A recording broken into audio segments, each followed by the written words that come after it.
Ке измрзнете на студов. Не, ке одим да пијем. Добро да сте. Здраво, здраво, како се дошли? Нема проблем. Добро ќе.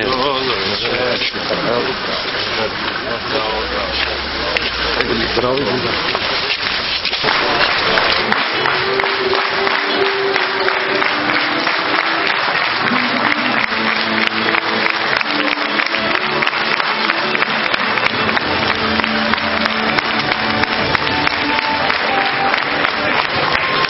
Бранко Црвенковски.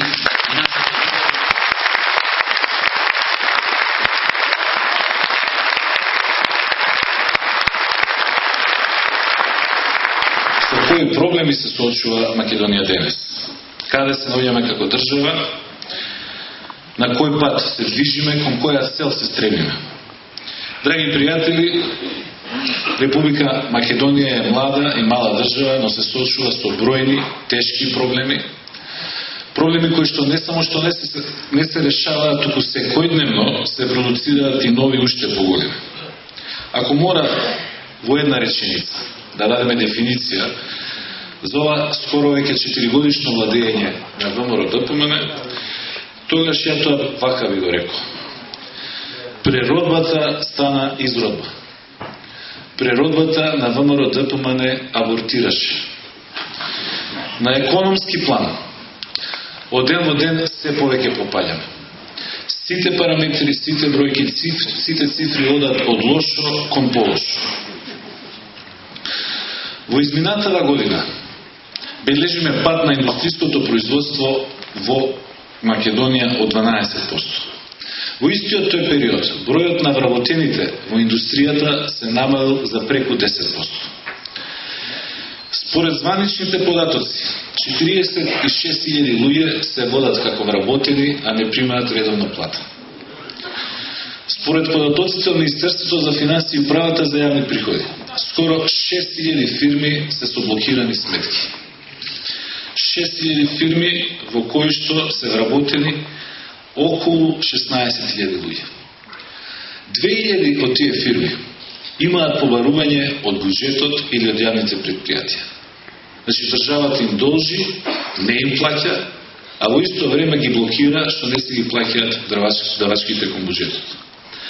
Од истите тие институции се најавува блокада на уште 12.000 фирми со околу 40.000 вработени.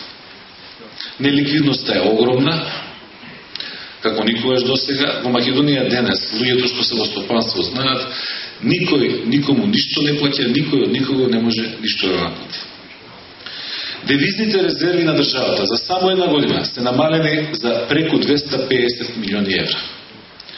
Долгот на државата за една година е зголемен за преку 400 милиони евра, од кои што стојаните само оваа година се поделени 70 милиони евра за субвенции. И тоа ще се постава логично прашањето каде завршуваат тие пари. Ако толку пари се поделиле кај земјоделците, зошто вкупното земјоделско производство оваа година ќе биде помало од лани, а лани беше помало од преклани? Зошто тогаш се бунат пшеничарите во Свети Николе или Велес, градинарите во Струмичко, Зоки Заев подоцна ќе говори на таа тема? Зошто се бунат и протестираат лозарите во Кавадарци и во Неготиво, а вие овде во Ресен знаете како оваа година поминавте со јаболкото? Каде завршија тие пари? Дали луѓето се бунат од мака или од бес? И покрај сите сликања, и покрај сите лопати со црвени панделки, и покрај сите подпишани меморандуми, странски инвестиции во Македонија нема. Сите се сеќавате пред една година, Груевски излезе и јавно соопшти дека во следните 7 години во Македонија ќе дојдат 8,5 милиарди евра инвестиции. Помина една година 8 евра не влегла. Оваа година имаме одлив на капиталот од Македонија, а не прилив на странски инвестиции. Погледнете ги сите слободни индустријски зони и ќе видите дека сите камења што ги поставија не можете да ги најдете повторно, останаа зелени ливади. Велат дека е крива за сето тоа светската економска криза. Почитувани граѓани, светската економска криза се вика светска затоа што ги погаѓа сите, а не само Македонија. Ги погаѓа и земјите во регионот. Јај да видиме што се случува кај нив. Токму во годината на светска економска криза, сите бевме сведоци дека се изгради и се пушти во употреба најмодерен автопат меѓу Тирана и Приштина. Токму во година на светска економска криза на Косово се гради нов аеродром. Во Албанија и Црна Гора се градат нови хотели. Во Босна и Херцеговина термоцентрали. Автопатишта низ Србија. Во Бугарија нуклеарна централа. А што се гради кај нас? Цела година се расправаме дали на плоштадот во Скопје ќе се гради црква или џамија. Единствената работа која што се гради во Македонија е музеот на ВМРО, музеот на восточни фигури.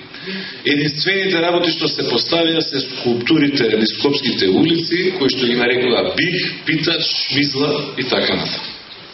Тоа се инвестициите на оваа влада во Македонија. Целата економска политика на Груевски и неговата власт се сведува на казни и рекетирање на македонските фирми. Дури и на собствените граѓани. Драги пријатели, ви гарантирам, било кој од вас пешки, не со кола, пешки да тргне од тука и да оди за Скопје, најмалку 3 пати ќе плати сообраќајни казни. Ќе ви се извинат полицајците, ќе ви решат жалам што ова мора да направам, на норма се. Мора на крајот од работното време да однесат пари. Наместо да им се помага на пари во Македонија. А зашто ги трошат парите?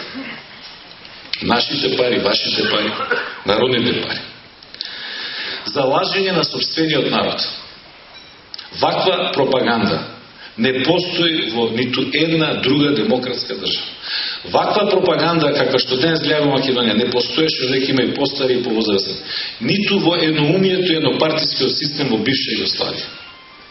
Не е важно повеќе, почитувани граѓани, што вие со своји очи ќе видите кога ќе излезете на улица, кога ќе отидете на работа, на пазар или ќе влезете во продавница.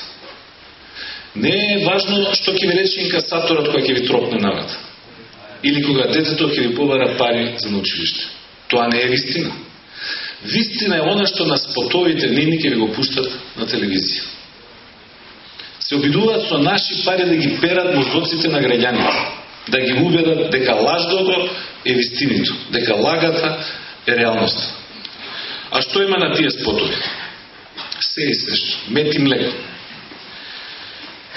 7 дома е на вечер на телевизија, гледам Искач Груевски со цела влада зад него и вели: според најновата листа на Doing Business, Македонија оваа година е на 3-то место во светот по реформи.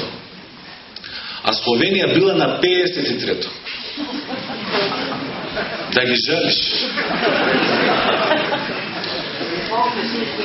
Одам ставајлето на работа, гледам на интернет, сакам да видам која е таа листа. Знаете ли вие, почитувани граѓани, кој е прв на таа листа кај што сме ние трети? Руанда. Знаете ли кој е втор? Киргистан. Значи Руанда прва, Киргистан втор, трета Македонија, Словенците 53, овие од Западна Европа, Шведска, Норвешка, Данска, воопшто ги нема на листата. Тоа е листата со која што се пали актуелната власт во Македонија. Во Македонија велат пред тие рекламни спотови дека е обезбедено бесплатно здравство за секој наш граѓанин. Не да е Боже некој да се разболи.